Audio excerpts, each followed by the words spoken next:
وما ذبح علی النصب، اور جو کسی تھان پر ذبح کیا گیا، وان تستقسموا بالازلام، اور پانسے ڈال کر تقسیم کرنا، ذالکم فسق، یہ گناہ کا کام ہے۔ اس آیت کریمہ میں جو کچھ بیان کیا گیا اس کی تفصیل یہ ہے کہ پیچھے یہ بیان ہوا تھا کہ احلت لکم بہیمۃ الانعام، تمہارے لیے بے زبان مویشی حلال ہوئے، الا ما یتلی علیکم، مگر وہ جو آگے تمہیں بیان کیا جائے گا۔ تو اب اس آیت کریمہ میں ان کی تفصیل بیان کی جا رہی ہے۔ اس آیت کریمہ میں 11 چیزوں کی حرمت کا ذکر کیا گیا۔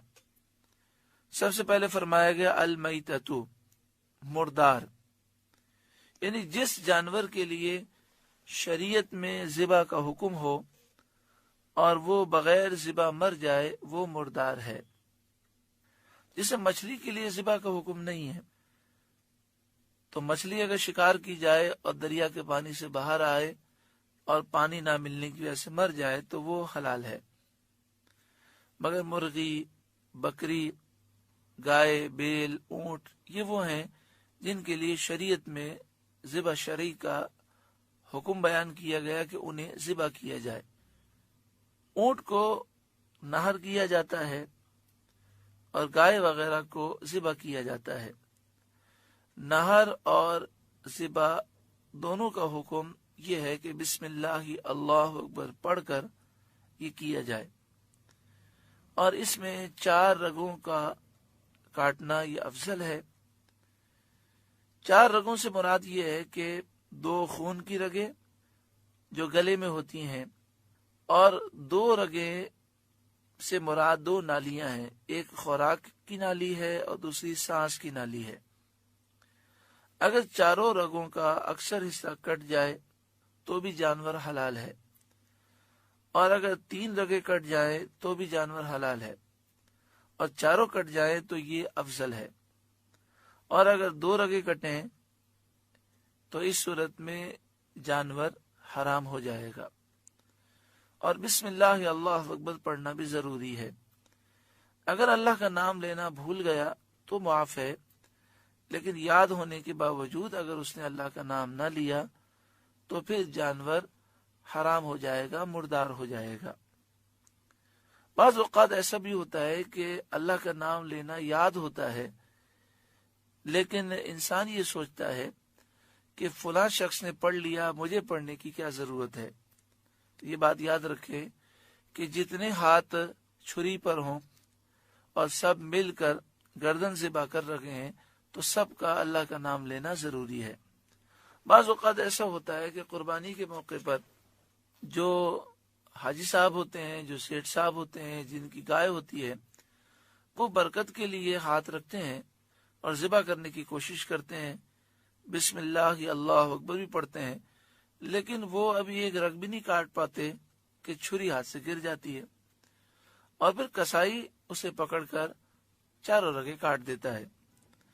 اب مسئلہ یہ کہ اگر کسائی کو یاد تھا کہ بسم اللہ اللہ اکبر پڑھنا چاہیے، لیکن یہ خیال کر کے اس نے چھوڑ دیا کہ حاجی صاحب نے تو پڑھ لیا، مجھے کیا ضرورت ہے، تو اس صورت میں جانور مردار ہو جائے گا۔ اس طرح کے اور بے شمار مسائل ہیں۔ بعض اوقات ذبح کرنے والے کے منہ میں پان ہوتا ہے اور وہ اس وجہ سے یا تو پڑھتا نہیں ہے یا پھر دل میں پڑھ لیتا ہے۔ اتنی آواز سے پڑھنا ضروری ہے کہ اس کے کان خود سن لیں۔ اللہ تبارک و تعالی ہر ایک کو عقل سلیم عطا فرمائے اور ان مسائل پر عمل کرنے کی توفیق عطا فرمائے۔ آگے فرمایا وَالدَّمُ، دوسری وہ چیز جو حرام کی گئی، وَالدَّمُ فرمایا گیا یعنی بہنے والا خون۔ وہ خون جو رگوں میں بہتا ہے وہ خون حرام ہے۔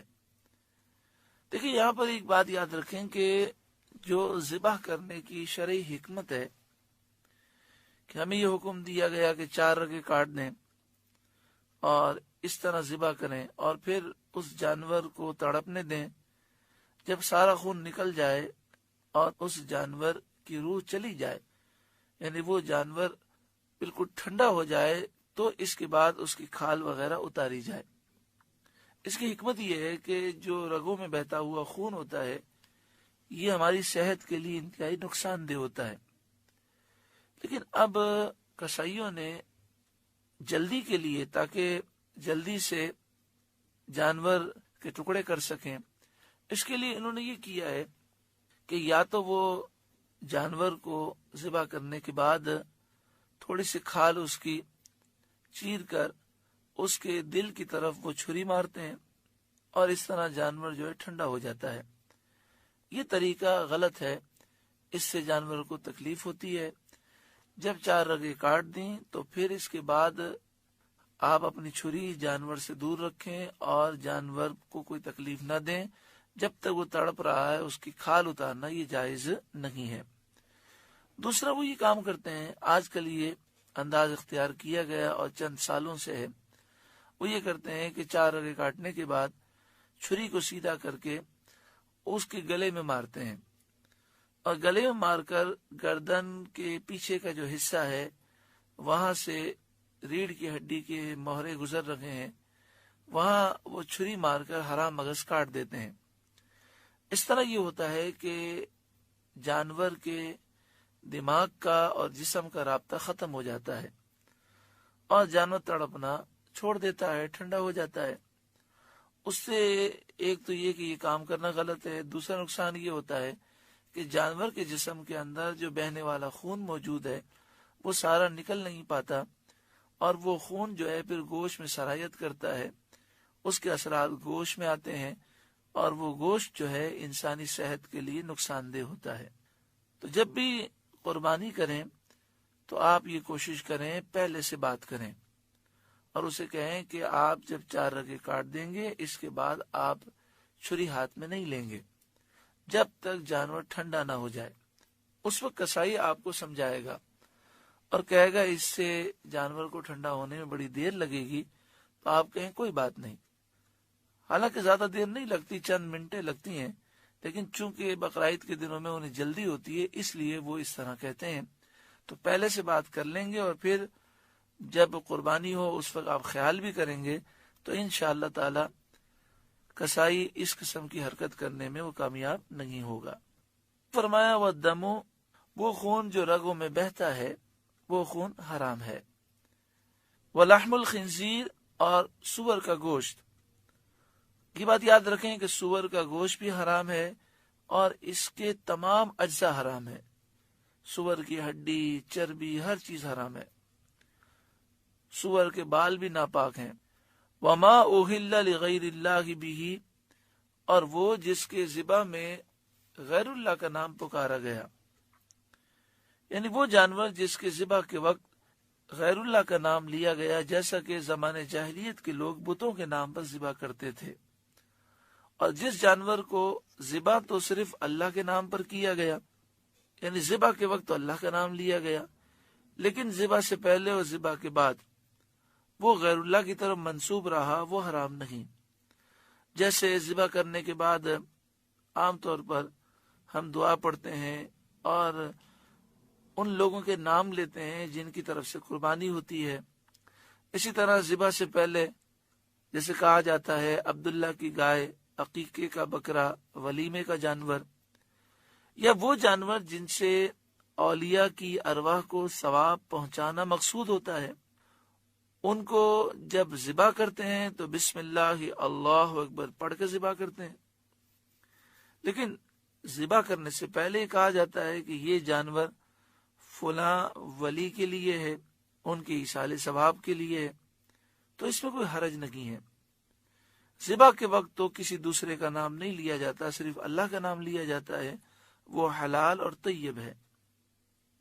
اس آیت کریمہ میں صرف اسی کو حرام فرمایا گیا ہے جس کو ذبح کرتے وقت غیر اللہ کا نام لیا گیا ہو۔ جو بدعقیدہ لوگ ہیں وہ ذبح کی قید نہیں لگاتے، وہ آیت کے معنی میں غلطی کرتے ہیں۔ ان کا قول 1400 سال کی معتبر تفاسیر کے خلاف ہے۔ 1400 سال سے جتنی معتبر تفاسیر ہیں ان سب میں یہ بیان ہے کہ اس آیت سے مراد ہے ذبح کے وقت غیر اللہ کا نام لینا. جس جانور پر ذبح کے وقت غیر اللہ کا نام لیا جائے وہ جانور حرام ہے اور وہ مردار کے حکم میں ہوتا ہے.